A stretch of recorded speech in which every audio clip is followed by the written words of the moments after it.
Assalamualaikum warahmatullahi wabarakatuh. Kembali lagi di meja redaksi Harian Fajar, masih di tempat yang sama di driving range golf milik kawasan Bukit Baru Gaantang. Dan hari ini kita akan membahas tema yang berbeda lagi dari pekan lalu, yakni tentang geliat pariwisata yang ada di Makassar. Kami sudah menghadirkan beberapa pemateri yang tentu ahli di bidangnya masing-masing. Ada Ibu Ana Dwi Agustin dari Dinas Pariwisata Makassar, ada Ketua PHRI Makassar Pak Kwandi Salim, dan Ketua Asita Sulsel Bapak Didi El Manaba. Assalamualaikum, salam sehat. Lihat pariwisata ini kan sangat penting untuk dibahas karena dalam kondisi pandemi ini sektor pariwisata menjadi sektor yang paling terdampak, apalagi dari sisi ekonomi. Dan perlahan pembatasan pandemi makin dikurangi. Apakah itu akan berdampak untuk pariwisata kita? Yang pertama saya akan beri kesempatan ke Ibu Ana dari Dinas Pariwisata. Nah, seperti apa gambaran kondisi pariwisata di Makassar saat ini, Bu? Pasca adanya pengurangan pembatasan, penurunan level PPKM dan yang lain. Silakan Ibu Ana. Ya, terima kasih Pak. Baik, tidak beda jauh dengan kondisi di seluruh dunia maupun di Indonesia secara nasional, bahwa kondisi pandemi COVID-19 ini memberikan dampak yang sangat besar sekali, sangat terutama dari sektor pariwisata yang salah satu sektor yang sangat terpukul sekali dengan adanya pandemi COVID-19 tersebut. Tetapi kita tidak bisa seperti itu terus-menerus dengan putus asa. Jadi harus survive, harus berjuang bagaimana untuk bangkit kembali. Dan Bapak Menteri Pariwisata, Bapak Sandiaga Uno, memberikan tips kepada seluruh penggerak sektor pariwisata di Indonesia, terutama dinas-dinas pariwisata. Ada 3 hal yang harus dilakukan, yaitu inovasi, kemudian adaptif, dan kolaborasi. Jadi 3 hal tersebut yang harus dilaksanakan dalam membangkitkan kembali sektor pariwisata tersebut. Begitu. Apa-apa saja program dari Dinas Pariwisata Makassar, Bu, untuk kembali membangkitkan pariwisata yang ada di Makassar, Bu, pasca pandemi kemarin ini? Salah satu visi misi dari Bapak Wali Kota sesuai yang tercantum di Renstra, yang mengatakan bahwa visi beliau percepatan mewujudkan Makassar menjadi kota dunia yang sombere dan smart city dengan imunitas kuat untuk semua. Nah, di sini harus didukung oleh semua SKPD di pemerintah Kota Makassar. Untuk di Dinas Pariwisata sendiri, kita memiliki program-program, kegiatan-kegiatan yang dilaksanakan oleh 4 bidang. Yang bidang pertama yaitu bidang pengembangan destinasi industri pariwisata, bidang promosi dan pemasaran, bidang pengembangan SDM pariwisata, dan bidang ekonomi kreatif. Jadi 4 bidang ini berkolaborasi melaksanakan program-program yang telah direncanakan di akhir tahun untuk dilaksanakan di awal tahun setelahnya. Salah satu program unggulan yang menjadi prioritas ke depan, 5 tahun ke depan, yaitu adanya pencanangan 5.000 lorong wisata. 5.000 lorong wisata. Banyak sekali ini, Bu. Ya, banyak sekali. Dan itu adalah sebuah tantangan di mana kita harus bekerja keras, dan itu tidak hanya dilaksanakan oleh Dinas Pariwisata saja. Dia bersinergi, berkolaborasi dengan dinas-dinas lain. Misalnya Dinas Perindustrian Perdagangan, Dinas Koperasi dan UKM, Dinas dan dinas-dinas terkait yang lainnya, itu mendukung semua sektor untuk terwujudnya lorong wisata ini.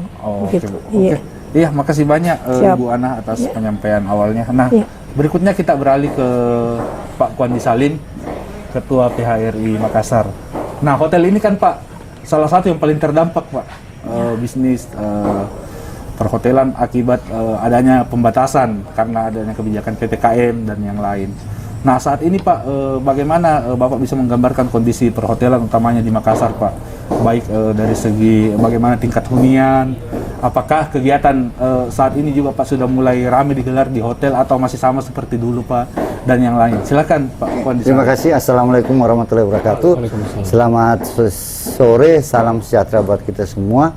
Tentu yang saya hormati para narasumber, Ibu Ana, Pak Didi, Pak Saiful, dan para kru-kru dari Fajar yang mempromosikan Ini termasuk ajang promosi loh. Ini saya anggap ini ajang promosi. Jadi kalau kita berbicara mengenai pariwisata, saya melihat respect ini pra COVID, pasca COVID. Kita berbicara pra COVID karena pariwisata itu multiplayer, sehingga apapun yang berdampak itu sangat multiplayer. Makanya seluruh dunia pariwisata paling berdampak. Karena pariwisata berdampak karena ada 3 hal, termasuk aksesibilitasnya, ada amenitasnya, dan atraksinya. Ini semua sangat mempengaruhi dengan keadaan yang diprogramkan oleh pemerintah. Dalam hal ini Menteri Kesehatan yang melarang adanya kerumunan, adanya orang berpergian, harus stay in home dan sebagainya. Ini sangat pengaruhnya di perhotelan. Oke, saya bisa gambarkan. Sebelum COVID-19, okupansi bisa mencapai 60% sampai 70%. Ya, itu pun kita tahu bahwa perhotelan itu paling bagus usahanya itu di MICE. Ya, MICE. Itu yang paling. Dan MICE itu diadakan oleh MICE yang ada di hotel itu rata-rata 60% oleh pemerintah. Yang kedua, setelah pasca ini berbagai cara diadakan untuk bagaimana menghidupkan hotel ini, ya, sampai pun hal yang mungkin yang saya katakan tidak masuk di akal kita bisa adakan. Karena apa? Ini adalah salah satu cara bagaimana menghasilkan uang, ya, dengan cara dalam keadaan pandemik di mana kita tahu multiplayer daripada perhotelan itu kena semua. Kemudian saya menganggap ini hotel, ya, selama ini ada PPKM, mana rumah makan dibatasi, tidak bisa makan di tempat, harus take away. Kemudian juga masalah restoran-restoran yang besar yang ada di mall atau apa juga dibatasi, mall juga dibatasi. Jelas ini kan mempengaruhi semua. Dilihat pemerintah memberikan kami wacana baik dari pusat maupun dari daerah. Oke, mulai kita galakan. Kami waktu itu hotel dijadikan tempat orang isolasi mandiri. Itu juga kita lakukan. Daripada hotel kosong. Ini ada orang sudah tahu terang-terangan di OTG, ya mau tidak mau kita masukkan karena masih bisa menghasilkan uang daripada kosong. Inilah kendala-kendala. Tetapi sampai sekarang kan sudah di-stopkan. Kan pernah Pak Wali juga menyediakan kapal pelni untuk. Kemudian juga ada wacana bagaimana hotel jadi rumah sakit. Ini juga gawat. Kami agak ragu karena terus terang menjadikan satu fasilitas rumah sakit di hotel itu tidak gampang, tidak segampang apa yang dikatakan. Karena harus mengganti semua fasilitas dan kerja ini tidak jadi. Timbul sekarang dari pemerintah mengadakan bahwa supaya kita dipercaya oleh orang asing atau orang lokal mengadakan meeting atau datang ke restoran, harus bikin sertifikat CHSE. Kita juga lakukan. Jadi semua hampir hotel juga ini sudah memiliki CHSE, itu clean, health, health, S itu secure dan environment, berkelanjutan, sustainable. Artinya lingkungannya tetap dijaga. Itu memang kita sudah lakukan. Tetapi dengan adanya pandemi ini pemerintah menginginkan kita mendapat satu keakuan. Keakuan ini lebih mengarah ke sertifikat. Ini kita lakukan. Timbul juga kami dari PRI berpikir bahwa pemerintah dalam hal ini mencegah penjewaran. Kita bikin vaksinasi kita bikin, tapi bukan artinya secara langsung saya vaksinasi. Itu kan program pemerintah. Kita bikin namanya wisata vaksin. Lebih menarik. Jadi orang datang berwisata, mungkin ke mall-mall, kita adakan di mall, datang belanja sekalian juga vaksin, dan kita terima secara nasional. Kemudian pemerintah sekarang lagi menggalakkan, inginkan kita bagaimana mindset kita supaya bisa ada tamu. Kita bikin lagi sekarang ada namanya pariwisata kesehatan, health tourism. Ini juga bisa, tapi kita belum tahu. Mudah-mudahan ini bisa berjalan karena ada kepercayaan juga bahwa orang datang ke Makassar itu mendapatkan mungkin namanya pariwisata.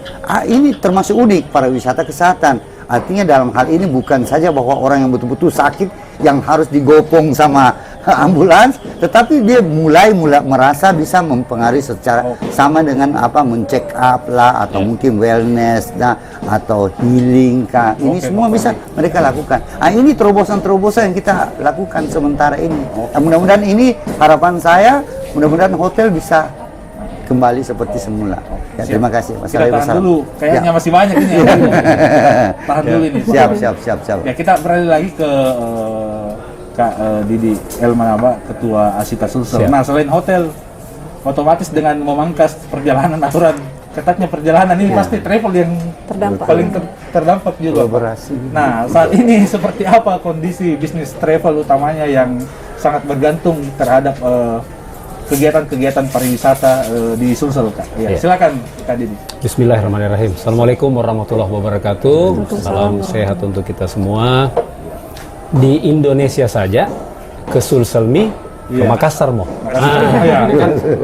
Judul topiknya ini Geliat Pariwisata Makassar. Nah, betul. Saya mohon izin yang saya hormati tim Media Fajar yang luar biasa. Pariwisata tidak bisa dibangun tanpa adanya pemberitaan, kerjasama, kolaborasi dengan media ya. Saudara-saudara saya, Ibu Ana, Pak Kwandi, saya tidak mau bicara bagaimana COVID lagi yang sudah dibahas dua rekan saya. Saya mau bicara bagaimana kita berupaya untuk geliat pariwisata di Kota Makassar ini bisa kembali pulih lagi. Bersyukur tentu saja, saya mengajak kita semua bersyukur karena adanya satu perkembangan yang luar biasa bahwa seluruh Indonesia secara nasional ya, baik secara nasional maupun di Kota Makassar ataupun Sulawesi Selatan, PPKM ini menurun seiring dengan masifnya vaksinasi ya, dan ini merupakan satu dampak yang sangat luar biasa untuk bergeraknya kembali pariwisata. Kalau saya bicara dari sisi bisnis, Pak Iful, bergeraknya pariwisata itu berarti ada orang yang bergerak keluar Sulawesi Selatan, ada juga wisatawan yang masuk ke Sulawesi Selatan. Nah, saya mau kita membahas sedikit bagaimana wisatawan yang masuk itu dengan perkembangan pariwisata sekarang. Masa pandemi membuat kita, saya yakin ini ada hikmah semua. Hikmahnya adalah kita lebih bisa mempersiapkan segala sesuatunya terkait di masa pandemi ini, mempersiapkan bagaimana kita akan kedatangan satu travel bubble yang memang nanti pergerakannya cukup banyak. Nah, ini barangkali yang coba dari sisi kebijakan pemerintah coba dibatasi geraknya sehingga itu tidak terlalu berdampak orang bergerak itu kalau terlalu banyak juga nanti ada kekhawatiran. Nah, betul, Pak. Jadi sebelum saya lanjut saya ingin katakan begini bahwa kecenderungan sekarang orang bergerak itu akan tersaring. Kenapa saya bilang tersaring? Yang pertama begini, orang bergerak akan dibatasi oleh apakah sudah vaksin atau belum. Nah, yang belum tervaksin mohon maaf, dia akan susah untuk bergerak. Kemudian yang kedua, apa vaksinnya? Apalagi kalau umur sudah dibuka. Ada beberapa jenis vaksin yang saya tidak usah sebut yang mungkin tidak diterima, itu udah tersaring lagi. Kemudian ada berkembangnya biaya-biaya yang mungkin diantisipasi oleh travelers yang akan bergerak karena adanya kebijakan dia harus isolasi lah ya. Kemudian ada biaya-biaya tambahan yang tadinya mungkin bisa sekamar berempat. Sorry, saya singgung sedikit umroh itu dari sisi pergerakan ya. Ini sekarang harus berdua dan lain sebagainya. Tetapi kita syukuri lagi bahwa sekarang Arab Saudi dengan dibukanya kembali batas orang saf itu sudah ini spasinya sudah tidak ada lagi. Ini salah satu indikator bahwa dunia pun juga kita lihat ini sudah kembali bisa bergerak dengan leluasa tanpa kita khawatir lagi ya, dengan adanya herd immunity yang dikatakan tadi. Nah, kami bersama kurang lebih 16 asosiasi termasuk PHRI telah menggagas satu gerakan ya. Jadi ini gerakan dari industri dari forum pariwisata Sulawesi Selatan bergerak ya, yang namanya Kesulselmi. Nah, turunannya ini akan menjadi semua kabupaten kota termasuk Kota Makassar juga akan kita coba untuk menggaungkan hashtag yang ada di bawah Kesulselminya untuk mempromosikan pariwisata di Kota Makassar. Ini masih banyak diskusi yang menarik ini yang akan kita kembangkan di sesi berikutnya. Nah, kembali lagi ke meja redaksi harian Fajar. Beberapa saat lagi kita akan melanjutkan diskusi sesi kedua kita dengan tema yang sama. Terima kasih.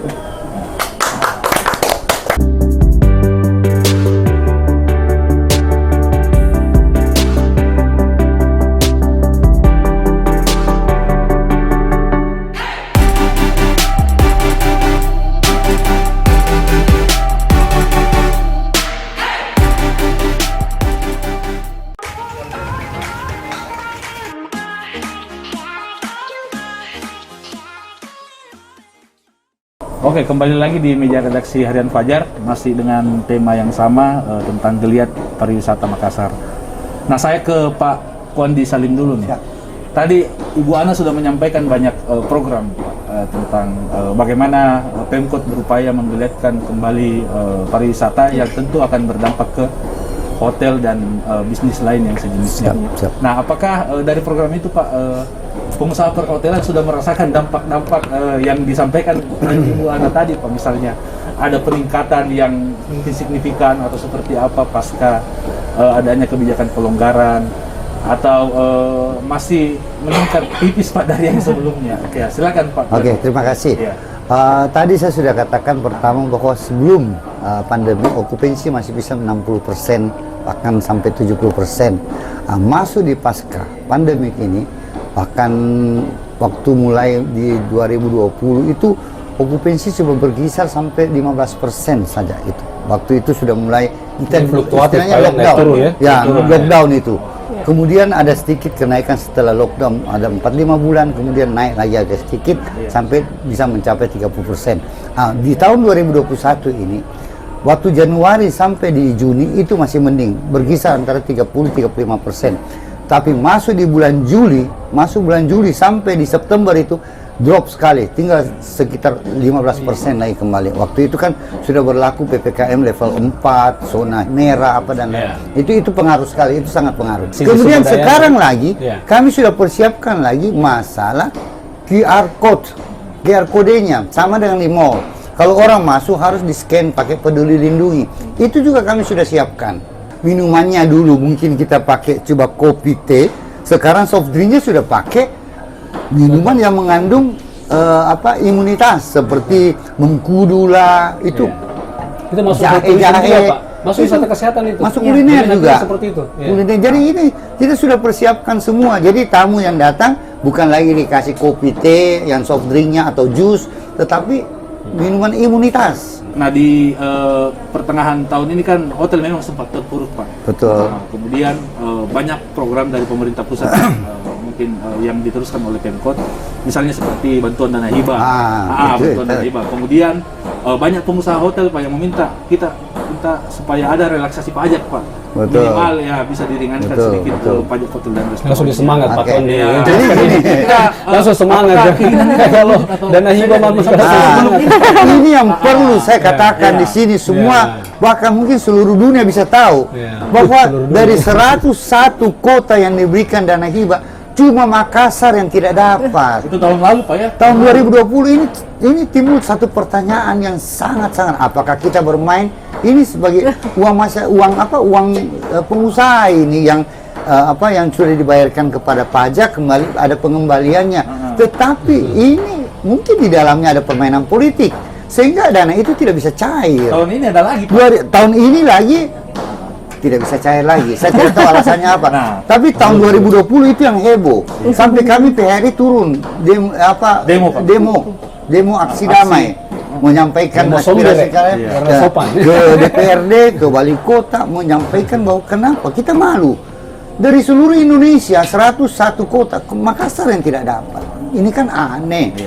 Teman-teman kami di PRI dari seluruh Indonesia menanyakan kok tidak jadi, kok bisanya Makassar tidak dapat. Dana hibahnya cukup besar waktu itu berdasarkan setoran pajak kami.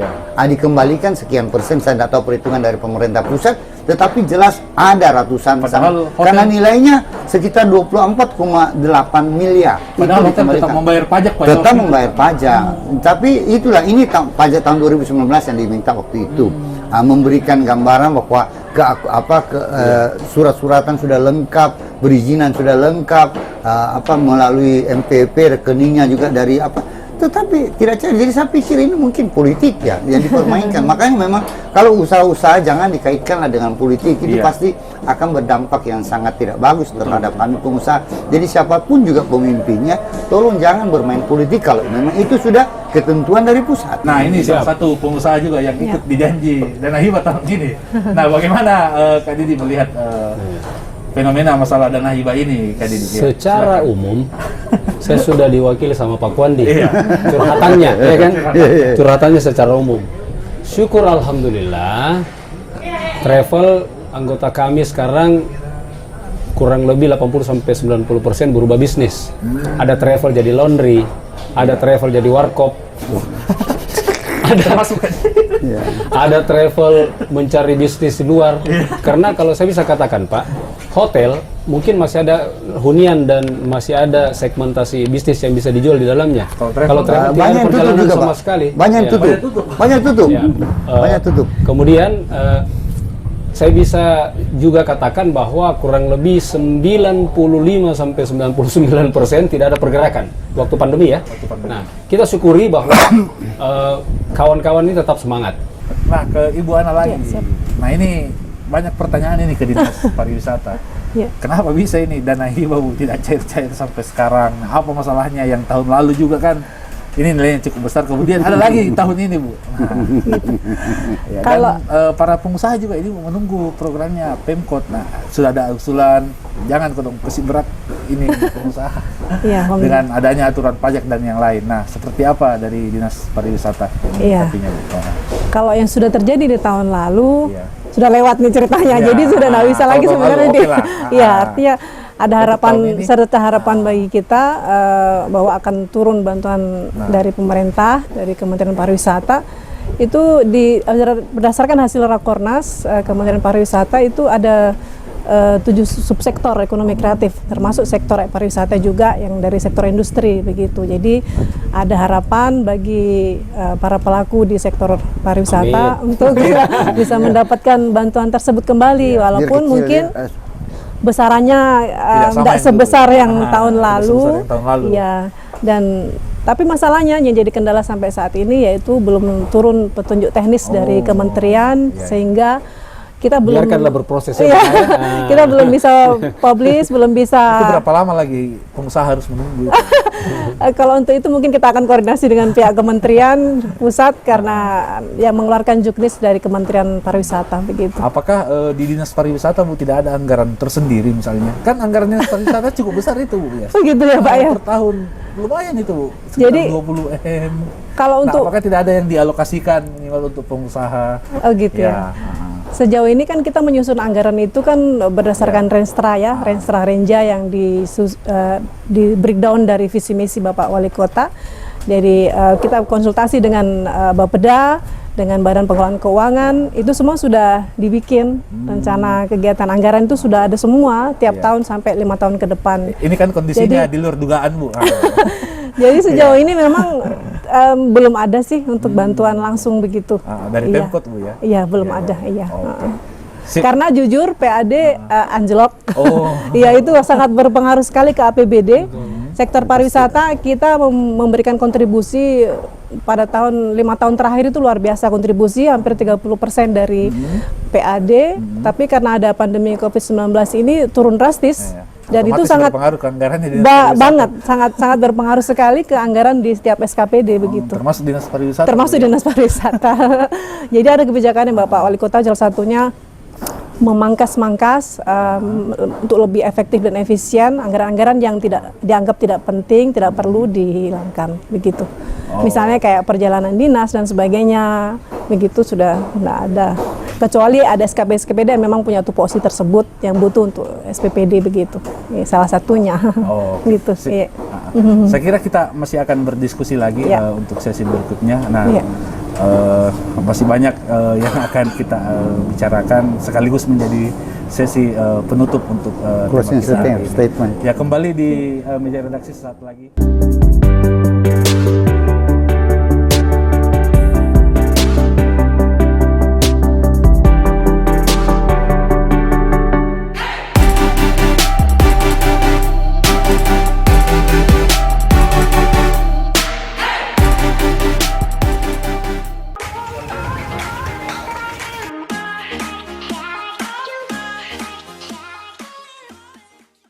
Saya ke Ibu Ana, sekaligus ini closing, Bu ya, statement penutup.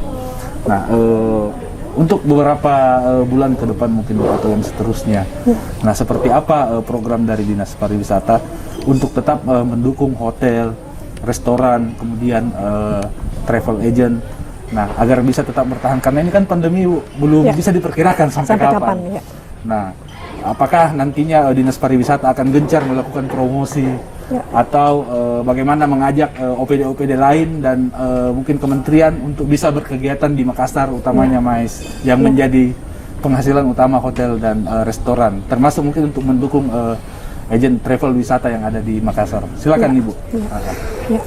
Jadi dalam menyikapi pasca pandemi atau masih pandemi ya, kita kurang tahu kapan itu akan menjadi pasca.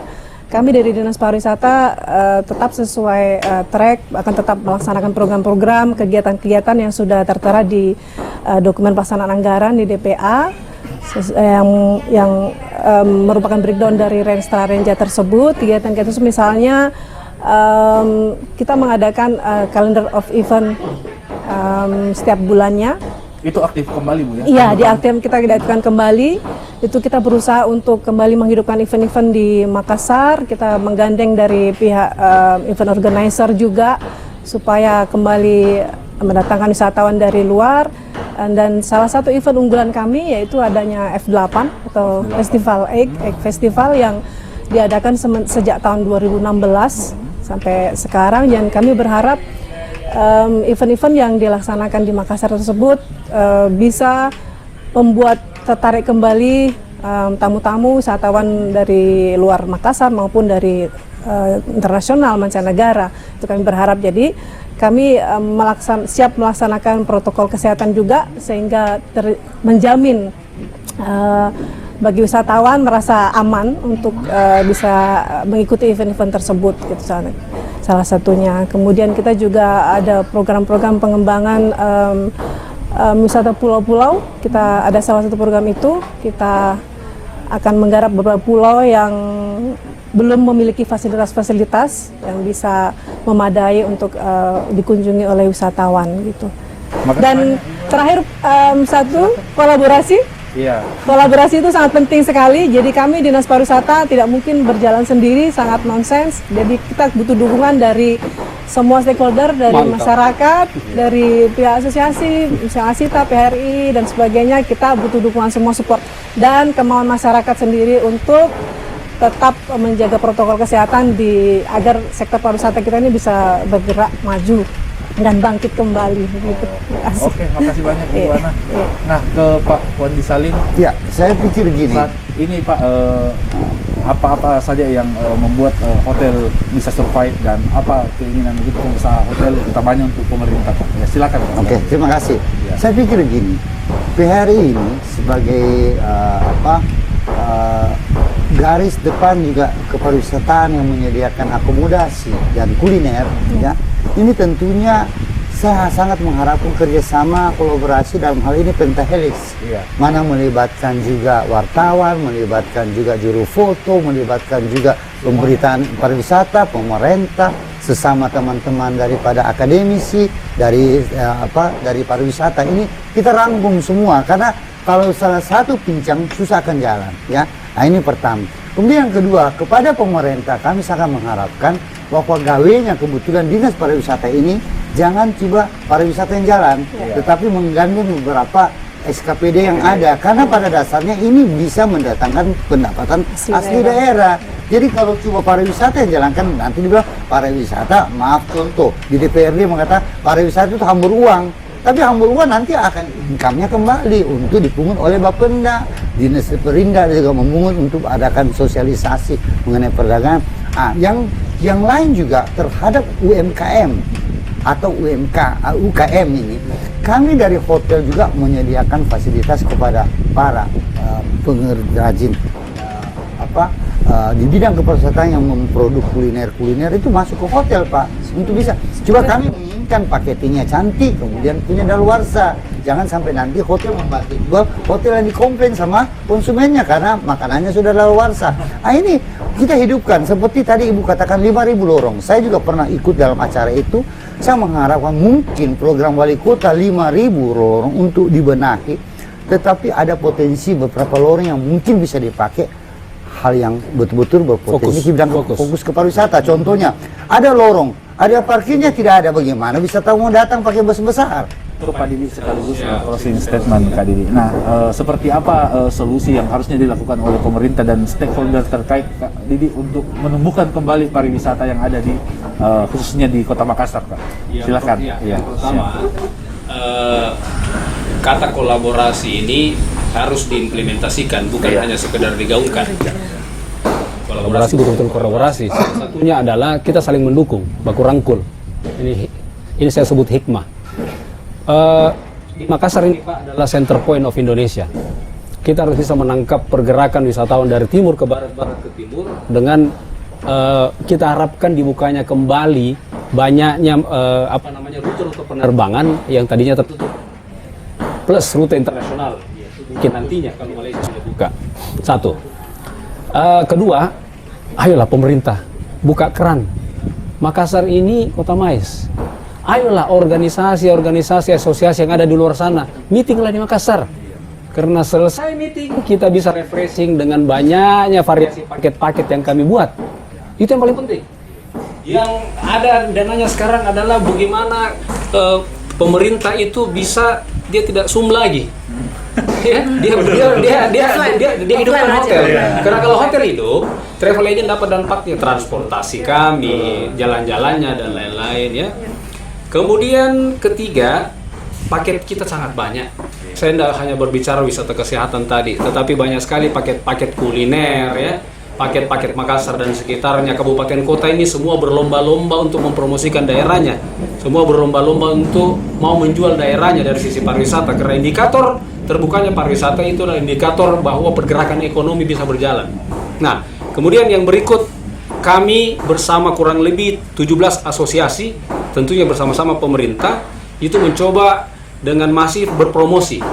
Karena ya lembaga yang kita harapkan berpromosi kurang tersentuh dengan industri. Ya, itu dari promosi ini kita harapkan baik itu secara digital, B2B secara langsung, karena nanti kami juga B2B-nya bukan hanya sesama travel agent yang ada di luar sana, tetapi nanti kami akan B2B dengan rumah sakit, dengan kawan-kawan kita yang stakeholder di wisata kesehatan, misalnya desa wisata ya. Saya harus singgung desa wisata juga karena ini merupakan paket yang akan banyak nanti untuk kita jual. Kemudian yang terakhir adalah longgarkanlah kebijakan kalau bisa ya. Dengan masifnya kita sudah divaksin, kita harapkan kebijakan itu sudah bisa longgar kembali. Saya yakin semua masyarakat secara individu tidak mungkin dia tidak sadar betapa pentingnya menjaga kesehatan.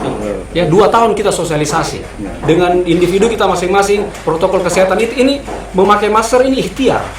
Tetapi kalau itu virus mau masuk, dia masuk saja. Orang pakai APD saja lengkap, dia toh bisa tertular virus. Nah, yang terakhir saya ingin berpantun. Jalan-jalan keliling Indonesia. Cakep gitu ya. Banyak kuliner dan destinasi. Kolaborasi, adaptasi, dan pulih kembali. Ke Sulselmi, ke Makassar mo. Terima kasih ya. Terima kasih banyak. Terima kasih Pak. Ibu atas kehadirannya di Terima kasih. redaksi pagi hari ini. Nah, kita akan menghadirkan lagi diskusi-diskusi talk show yang nantinya dengan tema berbeda di meja redaksi edisi berikutnya. Ya. Terima kasih. Assalamualaikum warahmatullahi wabarakatuh.